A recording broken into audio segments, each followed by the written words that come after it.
Halo semua, kembali lagi dengan saya Mega Dwi Handayani, salah satu analis di Cognoscenti Consulting Group. Pada video kali ini, saya akan membahas tentang tata cara penggambaran SOP makro dari turunan peta lintas fungsi. Standar Operasional Prosedur atau SOP adalah serangkaian instruksi yang dibuat tertulis dan distandarkan atau dibakukan mengenai berbagai proses penyelenggaraan administrasi pemerintahan, bagaimana dan kapan harus dilakukan, di mana dan oleh siapa dilakukan. Standar Operasional Prosedur atau SOP merupakan tata cara atau tahapan yang dibakukan dan yang harus dilalui untuk menyelesaikan suatu proses kerja tertentu. Sehingga SOP dapat dikatakan merupakan suatu standar atau pedoman tertulis yang mendokumentasikan kegiatan atau proses rutin yang dapat dipergunakan untuk mendorong dan menggerakkan para pegawai untuk mencapai tujuan organisasi dengan menjaga konsistensi, memperjelas alur tugas, wewenang, dan tanggung jawab pelaksanaan tugas bagi para pegawai. Dengan tuntasnya peta proses bisnis yang dibangun dengan metode 3 dimensi yang meliputi peta proses, peta subproses, peta relasi, dan peta lintas fungsi, maka SOP dapat dibangun dengan jelas dan terstruktur. Tahapan penyusunan peta bisnis proses menjadi peta subproses, yang kemudian diuraikan dalam peta lintas fungsi dan menjadi SOP makro. Satu proses pada peta bisnis proses dapat terdiri dari beberapa subproses pada peta subproses. Satu subproses dapat juga terdiri dari satu atau beberapa proses pada peta lintas fungsi. Satu peta lintas fungsi menjadi dasar menulis SOP yang dapat terdiri dari satu SOP atau beberapa SOP makro. Pada kesempatan kali ini, saya akan menjelaskan bagaimana cara menggambarkan SOP makro dari turunan peta lintas fungsi. Dan SOP makro dilakukan setelah kita menyelesaikan penggambaran peta proses bisnis yang mana terdiri dari peta proses, peta subproses, peta relasi, dan peta lintas fungsi. Peta lintas fungsi menggambarkan alur kegiatan yang dilakukan oleh unit-unit tertentu.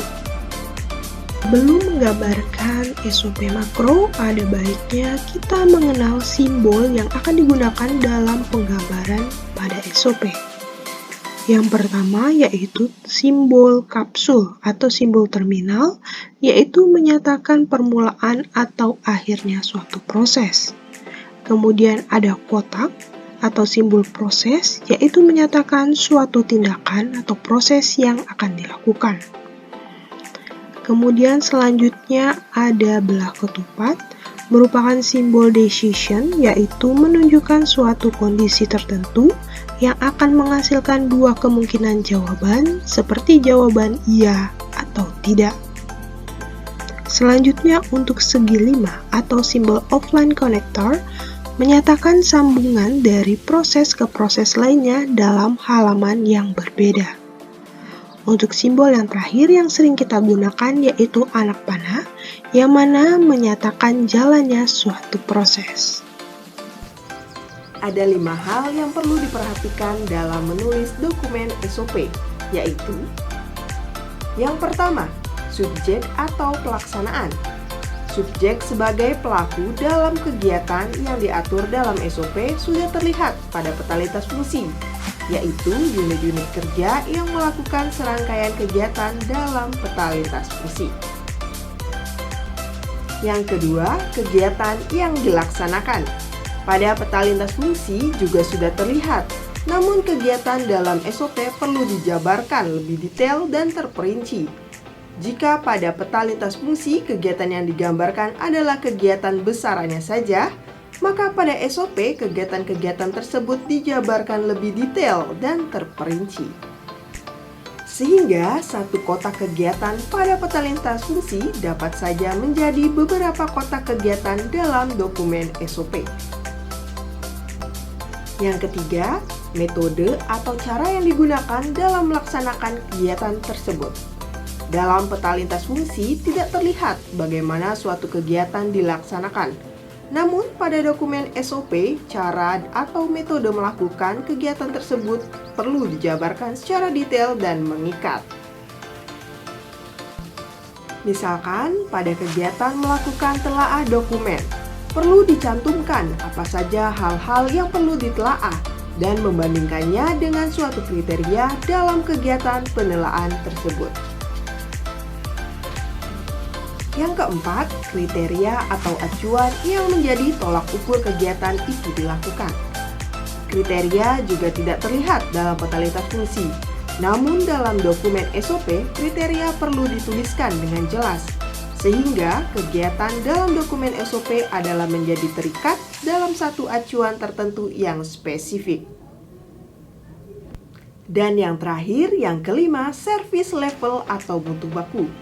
Mutu baku biasanya adalah acuan waktu suatu langkah kegiatan tertentu wajib diselesaikan, sehingga keseluruhan proses dapat berjalan optimal. Namun perlu diketahui, tidak semua langkah kegiatan dalam SOP dapat ditulis mutu bakunya. Misalnya, pelaksanaan rapat tidak perlu ditulis mutu bakunya. Sebaiknya, semua kegiatan yang dapat diatur waktu penyelesaiannya dituliskan mutu bakunya.